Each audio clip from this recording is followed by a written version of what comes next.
Hi, good afternoon. My name is Jennifer Ching, and I'm the Director of Queens Legal Services. I'm Nancy Goldhill. I'm the Director of Staten Island Legal Services. We're both here today on behalf of Legal Services NYC, which is the largest provider of free civil legal services in the country. A lot has been said today. We're going to testify about 7 of the bills. We're going to limit our comments just to 2 of them that haven't really been addressed, and the rest you can read about in our written testimony, which we've supplied. I want to start by talking about the hospital policies and procedures bill, which I think is a really important advance. Nothing like that exists now. And I would start by saying that I think it would have helped the woman who testified this morning about her multiple hospital visits with no opportunity to disclose abuse, or no opportunity to talk privately without her batterer there. Presumably, new screening tools would avoid that problem. Hospital visits are often a victim's first encounter with a possible source of help, and the policies and procedures laws would create screening tools and an opportunity for hospital staff to connect victims with services. In fact, it requires them to make connections with community advocates for domestic violence survivors. A lot of women don't disclose, they're isolated. This would be a critical opportunity for help. And I want to add that it also adds a vital protection because presumably medical records would then reflect the abuse.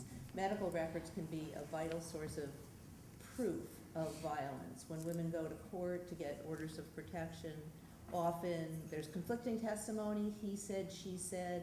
If a woman doesn't have proof that violence occurred in some form, a police report, a medical report, which they often don't have, judges are often reluctant to grant orders of protection. If she really was a victim, I mean, number one, she would have left, but she certainly would have gone to the police or gone to the hospital. If it doesn't have an opportunity to disclose, medical records aren't going to say anything about it. And not only does this help get an order of protection, but it helps with other types of relief. There are housing programs specially available to victims of domestic violence. They need documentary proof. Victims can get crime victims benefits. They need documentary proof. So this bill would be a terrific thing if it were enacted and help in many ways when victims go to the hospital. Even if they go under a forced alias, they still can disclose the abuse and correct those problems in the absence of the batterer. The other bill I want to make a few comments on is the bill barring individuals from the home. Again, a really important step. It makes explicit that the court has to fully consider, in an order of protection case, whether to remove the batterer from the home. Judges are often very reluctant to do that, and I can't tell you how many cases we see where the judge not only doesn't remove the batterer from the home, it doesn't even require the batterer to stay away from the victim, but simply says, refrain from committing acts of domestic violence. They're already required under law to refrain from committing acts of domestic violence. So essentially all this says is you have an order of protection, and if he does more, it's a violation of the order of protection. But in many respects, it simply makes the order of protection, as someone said before, a piece of paper, which is essentially almost meaningless. So this requires courts to do a more careful consideration. It says you have to think about this as an option, and you have to think about it even if they're married, they own the house together, even if he has no place to go. So this is a reason that judges often are loath to bar the batterer from the home. Maybe he owns it, it's not fair, it's his property. Maybe he has no place to go. These aren't the considerations. Safety is the consideration. And I want to give you one example from a recent case that we had, which was fairly horrifying. Our client came into court with a very extensive history of abuse. He threw cans at her head, he pulled her hair, he choked her, and he threatened to kill her. The judge said, well, I really don't want to put him out on the street. He might have no place to live, he might be homeless. Now, he never raised this. And the judge said, well, you can go home, but I want you to stay in the basement. So he went home, he stayed in the basement. Needless to say, they shared a common entrance to the house, they shared bathrooms, they shared common space. The abuse continued. He had ready access to her. In fact, she may even have been in, the abuse continues, she may have been in greater danger because someone said before, the point of leaving is often the most dangerous time. Well, also the point of going to court and taking action on her own exposes the victim to greater danger. So we applaud this effort to make a really serious requirement that judges at least think about this before simply saying, go away and don't do it again. The other piece I just want to mention is the important counterbalance that sets a time for a hearing once a batterer is removed from the home. There's such reluctance to do this, but this would impose a time requirement of 7 days after which there would have to be, by which there would have to be a hearing. Right now, there's no time frame. A hearing happens at some point in time, but it's not clear. Judges have busy calendars, and he may not get back soon to argue about his rights. And I say he because most perpetrators, as you know, usually are men. And so this is I think this would help judges feel more comfortable with the idea of putting a batterer out of the home, which in the interest of safety, sometimes they simply must do. Thank you. Thank you. It's always a good thing to be towards the end of the agenda because all of our colleagues and advocates have spoken so much more eloquently than I think we can. So we certainly, our testimony is full with respect to 7 of the bills presented today, and I'd like to just reiterate some of the comments we've already heard. I did just want to open by explaining a little bit about what we do at Legal Services. In our citywide program, we represent and assist over 1,500 domestic violence victims and survivors every year on 2 types of coordinated areas of advocacy to get them on the path of financial, economic stability and freedom from violence. Of course, there are all of the complicated and interrelated family law, immigration matters, court-related issues, orders of protection, custody, visitation, child and spousal support, divorce, self-petitions, conditional waivers under the Violence Against Women Act. At the same time, our offices have social workers on staff, and they work in conjunction with our legal counselors in achieving safety and self-sufficiency through core services like safety planning, individual and group counseling, advocacy and financial coaching. Our clients, unsurprisingly, the process of representing and bringing these cases to a quote-unquote closure is often a multi-year process. And these are our clients who are specifically in our, what I would call our domestic violence docket.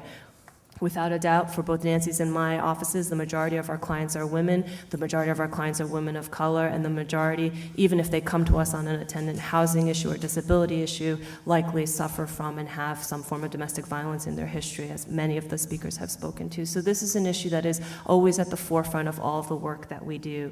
I just wanted to speak briefly to a coordinated perspective on how the bills that Nancy and the others here have testified today work to truly assist our clients in moving their cases forward and assisting in our advocacy. A client comes in, the first thing our social workers will do is try and look to the history of reporting and to even accompany a client to a hospital to get some form of documentation. So from the outset, we are thinking and trying to work through with our client the importance of documenting and obtaining proof. Housing is always a preeminent issue. In New York City, of course, it is an exacerbated issue. In Queens County, what we see on a daily basis in our housing practice as well as in our DV practice are landlords who are unwilling to even accept applications from women who are coming from the shelter system because it is a flag of domestic violence. We, of course, see many times evictions or attempted evictions as a result of quote-unquote criminal activity that is instead really truly domestic violence and reported spousal or family abuse within the home. We work, and often in our work with our clients, we see ongoing the myriad ways in which batterers play the immigration authority that they may have over their spouse or their intimate partner throughout all of the family and order of protection proceedings. Immigration threats, threats of reporting, refusal to file attendant papers, delays, all of these factor into the control that the batterers exert over our clients and what we work so hard in partnership with our clients to remove and to really bring to exposure.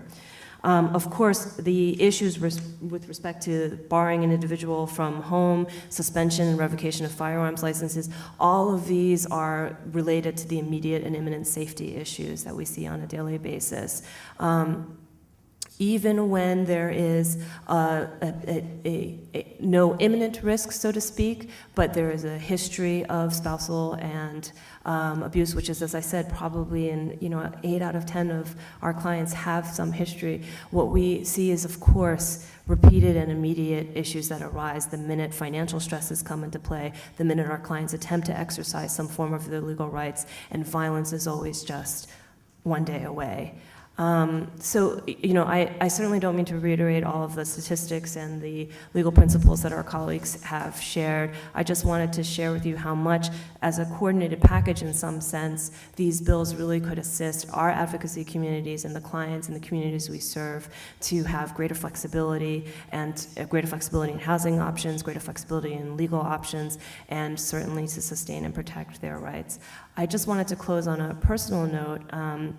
We are all just less than a degree away from domestic violence, and even though I was raised in a middle-class household, my earliest memories were of my grandfather yelling and denigrating my grandmother, and my mother cowering in fear even as he became an older and she was an adult. The control and the inability of my mother and my grandmother to even exercise some of their most basic rights.